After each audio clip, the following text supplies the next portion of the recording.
I'm Jessica Minton for IB Times TV, and I'm joined by Joseph Greco from Meridian, who's going to weigh in about the latest economic data.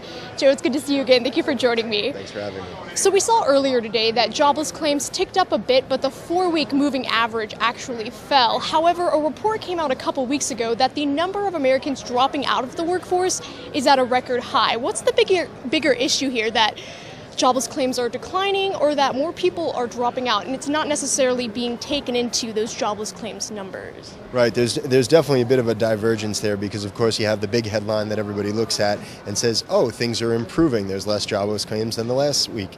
But you also have the on the street type of investigation which says things aren't really getting better, and that is of course because the number in the pool is reducing drastically. And then while that number, as you said, reaches a new time high, the number of people who've dropped out of that pool, it makes you question what is really going on, and is unemployment actually improving? Is it staying stagnant, or is it actually drastically worse than it is? So that still needs to be fleshed out, and the difference between Washington and Main Street is quite disparate right now.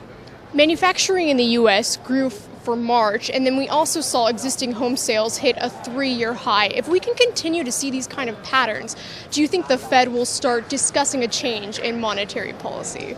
Interesting question in light of yesterday's minutes and yesterday's statement from the chairman after their meeting, in which case he indicated no interest whatsoever in reducing the pedal push until 2015. So I think we could see for the foreseeable future that the Fed is going to continue to do both asset purchase programs that are in effect right now. That will keep the market buoyant where it is. But I would caution everyone to get too reliant upon that because, as you said, those are two major components of both the labor force and, of course, the economic recovery. And if you see home builders really start to rev the trucks up and you see the new home builds start to increase drastically, you're going to see that unemployment rate drop precipitously. And once we get near that magic 6.5% level, that's when the Fed will absolutely be stepping back. And that's when we need to learn. That's when we'll learn quickly. Is the market able to sustain without the Fed being involved?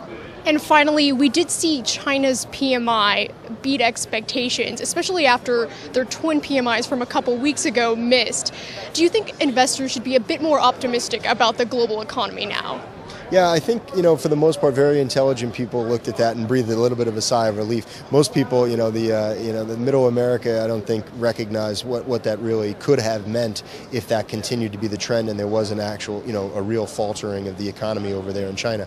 Clearly they hold the majority of the world's and especially the U.S. debt, and we need to have that on the mend. So having that, reaffirmation is comforting at this level.